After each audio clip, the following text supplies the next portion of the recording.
আসসালামু আলাইকুম। সবাই কেমন আছেন? আশা করি সবাই অনেক বেশি ভালো আছেন। আল্লাহর রহমতে আমরা ভালো আছি।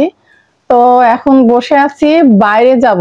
তো রেডি হব, রেডি হয়ে বাইরে যাব। বাইরে যেয়ে কি বাজার করি না করি সেগুলি আপনাদের সঙ্গে। বাজারে গেছিলাম, বাজার থেকে যে বাজার করে আনলাম, অনেক জিনিসপাতি কিনলাম। ওই যে দেখা যাক আপনাদের সঙ্গে শেয়ার করব কি কি কিনে নিয়ে আসি, সবকিছুই দেখাবো। চলুন আগে বাজার করি। তো বাজারে গেলাম, কি কি নিয়ে আসি চলুন দেখাই। এই যে মিষ্টি পপকর্ন এর মধ্যে আছে মেয়ের জন্য, মেয়েটা খাইতে চাইছিল তো দুই ভাই বোনের জন্য নিয়ে আসলাম। মিষ্টি পপকর্ন খাবে ওরা। আর এখানে হলো মেয়ের পছন্দ, এই যে বাটার পাউরুটি না কি বলে সেটা, এরা খুব পছন্দ করে। ও যখন খিদা লাগবে ওরা একটা দুইটা করে বের করে খেতে পারবে। চানাচুর, আবার এখানে একটু মালটা নিয়ে আসলাম। এখানে এই যে আমাদের দেশীয় মালটাগুলি, সবুজ মালটাগুলি। আর এখানে আরো বিস্কিট নিয়ে আসা হয়েছে কিছু। আর এখানে কিছু পোলাও চাউল, চিনি গুঁড়া চাউলগুলি নিয়ে আসছি, মুড়ি নিয়ে আসছি। এগুলি আজকে বাজারগুলি করে নিয়ে আসলাম আর আপনাদের সঙ্গে শেয়ার করলাম। তো যাই হোক, আজকে সারাদিনের ব্লগ এগুলি ছিল। আর সারাদিন কি রান্নাবাড়ি করেছি না করেছি সেটা আপনাদের সঙ্গে শেয়ার করব।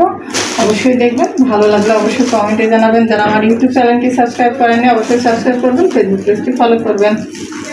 তো রান্নাঘরে এসেছি, রান্না করতেছি। তো ভাবলাম কচু দিয়ে আজকে মাছের ঝোল হবে, তো আপনাদের সঙ্গে একটু শেয়ার করা যাক। তো কচুগুলি আমি কিন্তু তুলে ভালো করে একবার ধুয়ে সিদ্ধ করে নিয়েছি, আর এই যে মশলার সঙ্গে কষাছি। আর কে কে এরকম কচু দিয়ে মাছের ঝোল পছন্দ করেন অবশ্যই কমেন্টে জানাবেন, কিন্তু আমার কাছে বেশ ভালো লাগে। আর এদিকে কিন্তু রান্না করেছিলাম মুরগির মাংস, তো সেই রান্নার ভিডিওটাও আপনাদের সঙ্গে একটু শেয়ার করে ফেললাম। তো এখানে দেশি মুরগির মাংস আলু দিয়ে রান্না করতেছিলাম মেয়ের জন্য, কারণ মেয়ের নাম করে আমরা সবাই মিলেই খাবো, এই জন্যই রান্না। আর এই তো সন্ধ্যার সময় ছেলের জন্য পাস্তা আর নুডলস একসঙ্গে ডিম দিয়ে রান্না করেছিলাম, তো ভাবলাম একটু আপনাদের সঙ্গে শেয়ার করে ফেলি। আর ছেলের আবদার ছিল সে নুডলস খাবে, তার আবদারই কিন্তু নুডলস রান্না হয়েছিল পাস্তা দিয়ে। আর পরের দিন রাত্রেবেলা আমরা করেছিলাম বিরিয়ানি। সেই দিনকে বৃহস্পতিবার রাত ছিল, রাত্রেবেলা আমরা ভাবছিলাম যে একটু বিরিয়ানি করি, তো বিরিয়ানি মশলাটা দিয়ে দিলাম, দিয়ে কিন্তু রান্না করতেছিলাম। আর মুরগির মাংস দিয়ে কিন্তু বিরিয়ানিটা করতেছিলাম। রান্না কিন্তু করার পরে আর কোনো ভাবে ভিডিও আপনাদের সঙ্গে